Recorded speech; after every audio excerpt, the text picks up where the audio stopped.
The Gina and Matty podcast. Matty's Top 5. In the past, we've done top 5 doctors that aren't doctors. Top 5 smells was last week. It's a beauty, that one. It was a good one. Top 5 condiments. And today, we're going into the heavy-hitting topic of top 5 fictional cars. Oh. What makes the top 5? Well, I'll tell you what hasn't made the top 5, but I'll give some honorary mentions to the Gadget-mobile. Driven around by I Inspector love it. Gadget. Yes.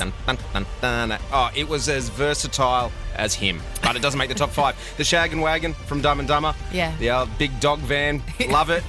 Doesn't Doesn't make it? Nah. Aw. The Mystery Machine. Now, this has really annoyed CJ, our producer, that didn't make the top 5. It was all right. Yeah. But I was more impressed with the way that the guys could always solve the mystery. You know, if it wasn't for those meddling kids, they would have got away with it.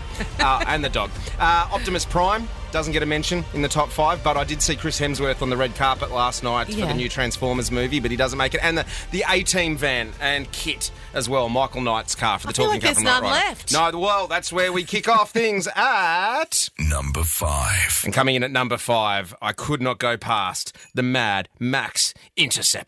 Take it in the guts, Barry.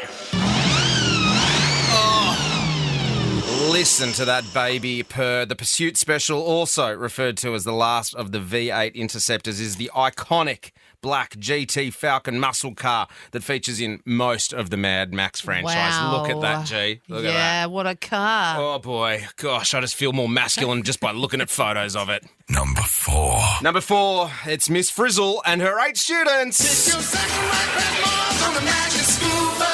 Magic School Bus.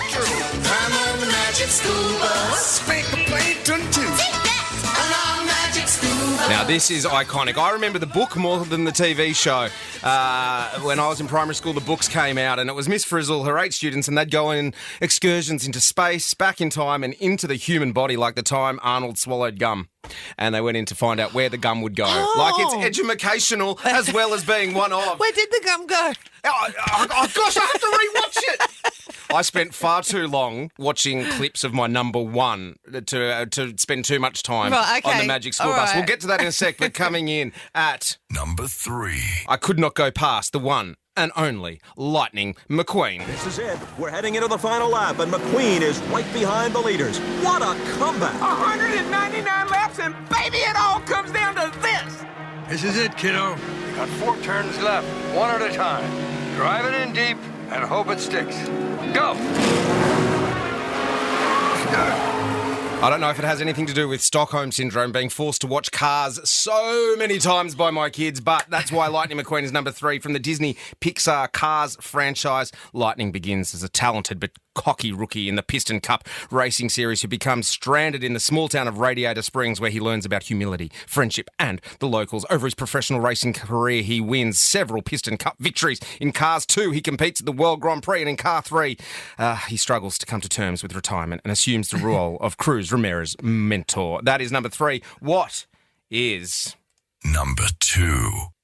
And I don't care which one it is. There's been so many iterations of it from the 60s all the way up until just a couple of years ago. It's the Batmobile. I'll get my car.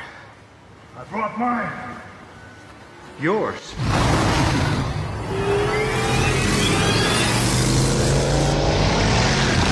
Oh, I gotta get me one of those. I certainly do. Thank you, Can't Commissioner believe Gordon. that's not number 1. No, it was a real toss-up because I am Batman is my guy. Right, when it comes to that superhero world, as a kid, I loved racing home from school. 4 o'clock used to be Batman with Adam Yeah. West and Burt Ward Yeah. wearing in their very homoerotic version of Batman and Robin. They'd slide down the pole and holy spaghetti sandwiches, Batman. The red phone would ring. All the way through Christian Bale. I'm not so much keen on our Pats being Batman, but that's another story for another day. All right, let's get in to what is Number 1. and. I spent far too long the other day on work time in a YouTube wormhole of the DeLorean and Back to the Future. What did I tell you? 88 miles per hour!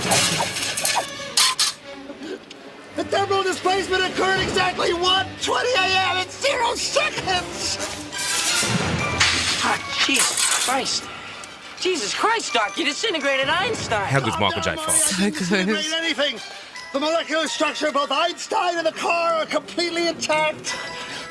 Where the hell are they? The appropriate question is, When the hell are they? You see, Einstein has just become the world's first time traveler. I sent him into the future.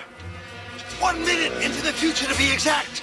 And precisely 1:21 a.m. in 0 seconds, we shall catch up with him at the time machine. Wait a minute, Doc. Are you telling me that you built a time machine out of a DeLorean? And that is my number one fictional car. Now, there's only 3 cars of the DeLoreans that they used for. Now, I get it. I know the DeLorean's a real car. Okay, car heads, I get it, but they can't all travel in time. Okay, that's the caveat that I'm throwing out there. Only 3 of the cars still exist that they used for the movie. One was destroyed at the end of Part 3. 2 additional cars were abandoned, and the fiberglass replica that was used in Part 2, so Back to the Future 2, was scrapped. Universal Studios owns 2 of the remaining cars, occasionally putting them on display or using them for other productions. And the 3rd car used in Back to the Future Part 3 was restored and sold at auction for $500,000 in December 2011. No one knows where it is now, though. So Some Richie Rich has got it in his backyard. Or it could be a 1954. You never know. Hey! Gina and Matty. Gina and Matty. Totally wild. Who needs Ranger Stacey when you go to Gina Jeffries? Exactly. Well, today I'm talking about animals doing human things, wild animals doing human things, because we've all seen birds speaking English, dogs riding skateboards, Yeah, it's usually at the end of the news. cats playing the piano. I mean, who hasn't seen that? But in the wild, this is where they do some human things. I've got to go back to bird speaking English. My husband's grandmother taught the next door neighbour's dog to say. The bird. Bird to swear in a big way while he was away on holidays. That is so good. She's a very funny lady. Swearing birds. Swearing.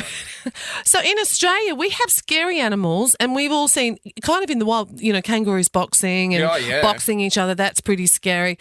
Emu walking into a bar in outback Australia. That's pretty relatively normal, and that's a wild animal. That's relatively normal. In an outback bar. The girl who called before, Acacia, her name wasn't normal, but an emu walking into a bar is normal. Outback bar. Okay. Apparently, that happens all the time. Sure. Snakes sunbaking by your pool, probably right here on the Central Coast. You see that sort of stuff. It is very much snaky season at the moment, too. Be very careful. Yeah, as the warm weather comes. Parks. Be super careful. But here, black bears. So Rod and I, years ago, not in Australia. We were in America and we went on holidays up to the Smoky Mountains and we went looking for black bears. Oh, did you find any? You know what the naughty, tricky farmers have done over there? They've got black cows. So you'd be driving along and you'd go, I see one, Rod, I see one. And we get up close. We didn't want to get too close. No, of nervously approaching a black cow in the car. We didn't get out. Yeah. Sorry. No, it's not it. Put your glasses on, Gina. But I saw on a video recently where a black bear spent about 5 minutes, this was up in Colorado, trying to get into a hammock. So it hops in, first go, flips, and the lady quickly got her camera out because she bought this property and a lot of wild animals come. You think Australia's scary. I wouldn't want to live somewhere where a black bear comes into your yard. Or a moose. They're scary. They got those big, they'll go, yeah. So this it's literally trying. You know how hard it is to get on for a human. Yeah. It's hard to get on a hammock. I've had my issues with hammocks in the past. Have you? Flip you? Oh, just to get one leg in and then it starts to wobble and there's no graceful way to enter a hammock. And once you're in one, don't even talk to me about getting back out. I'm there. It's where I live now. That's right. So this wild black bear, first go, flips him. Second go, he gets stuck crossways with his front paws out that way and back ones out this way, so he couldn't get off. So like funny. 2 arms out the front, stuck, and he's trying to get off. Then he gets off and he does a complete somersault on this hammock. I might see if Beck can put it up because it's hilarious. But the biggest issue about this is those black bears were watching the human do that to know what that's for, right? It's learnt behaviour. It's learnt behaviour. So if you live in Colorado, don't have a hammock. For all our Colorado listeners listening on the Star Player app. Get rid of the hammock. The Gina and Matty podcast. For more great comedy shows like this, head to novapodcast.com.au.